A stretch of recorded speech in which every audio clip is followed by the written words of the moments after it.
नमस्कार दोस्तों, स्वागत है आपका हमारे इस चैनल धूप धुनुची आरती में।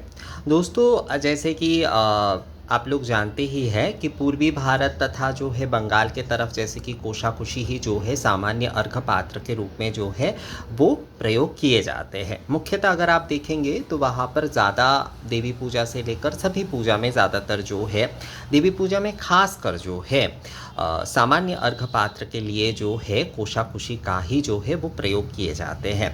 पर दूसरे जगह पर जैसे कि हमारे पूर्वी भारत की दूसरे जगह अगर हम कहें कि पूर्वांचल के क्षेत्र कहे या फिर बिहार के क्षेत्र कहे, वैसे पूर्वी भारत में देखा जाए तो कोशाकुशी का इस्तेमाल जो है वो होता है। पूर्वांचल में भी मैंने काफ़ी देखा है, बनारस गोरखपुर आदि इस तरफ होता है।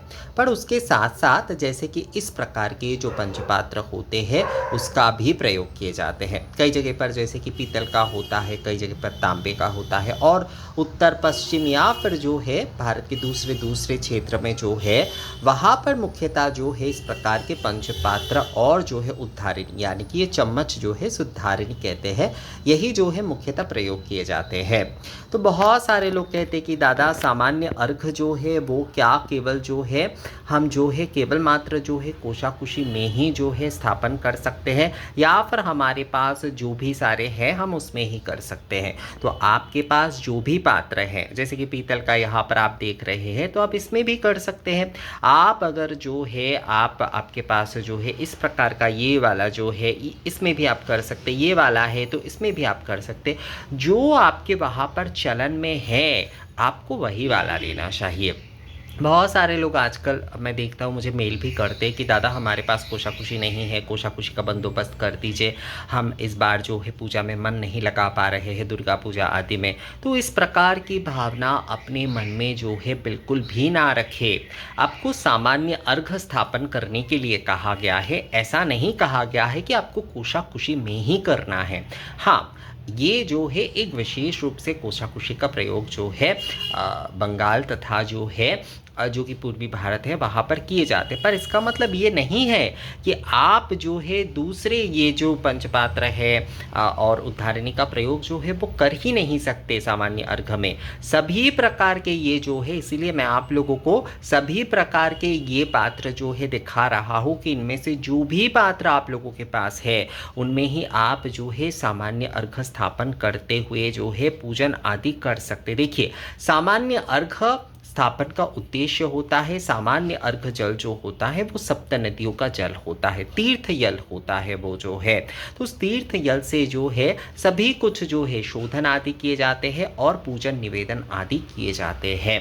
तो पात्र यहाँ पर बहुत आवश्यक है ऐसा नहीं है। यहाँ पर जो है देखिए पात्र ये भी सामान्य अर्घ पात्र के लिए है, ये भी सामान्य अर्घ पात्र के लिए है, ये भी सामान्य अर्घ पात्र के लिए, ये भी सामान्य अर्घ पात्र के लिए है। इसके साथ साथ इसमें आचमन आदि भी जो है वो कराए जाते हैं। तो सभी पात्र में ही जो है सामान्य अर्घ जो है वो आप स्थापन कर सकते हैं। सामान्य अर्घ स्थापन करना आवश्यक है, अर्थात सामान्य अर्घ जल से जो है आपको पूजन आदि करना आवश्यक है। आपके वहाँ पर कौन से पात्र प्रचलन में है ये विचार करना कार्य नहीं है आपका कार्य है सामान्य अर्घ जो है वो आपको स्थापन करना है। तो आपके वहाँ पर इस तरह का पीतल का अगर मिलता है तो आप उसमें करिए, आपके वहाँ पर अगर इस प्रकार का मिलता है तो उसमें करिए, ये वाला अगर आपके पास है तो उसमें करिए। अगर आपके पास कोशाकुशी है तो आप उसमें कर सकते हैं। और ऐसा भी नहीं है कि रोज़ आपको कोशाकुशी में ही करना पड़ेगा, आप विशेष दिनों में कर सकते हैं। बाकी दिनों में आपके पास अगर इस प्रकार का कोई पात्र है तो आप उसमें भी कर सकते हैं। तो सामान्य अर्घ स्थापन ज़रूरी है। कौन से पात्र आपके पास है अभी ये आवश्यक नहीं है। बहुत सारे लोगों ने पात्रों को बहुत ज़्यादा आवश्यक कर दिया है। तो पात्र यहाँ पर केवल मात्र आवश्यक नहीं है, सामान्य अर्घ स्थापन जो है वो यहाँ पर आवश्यक है। तो आपके पास जो भी पात्र है आप उसमें ही जो है सामान्य अर्घ जो है वो आप स्थापन करते हुए जो है पूजन आदि करिए। तो जो पात्र आपके पास है, जो भी आपके पास जो है ये पात्र है इनमें से कोई भी, तो वो वाले पात्र में ही जो है आप सामान्य अर्घ स्थापन करते हुए जो है आप कोई भी पूजन जो है वो कर सकते हैं।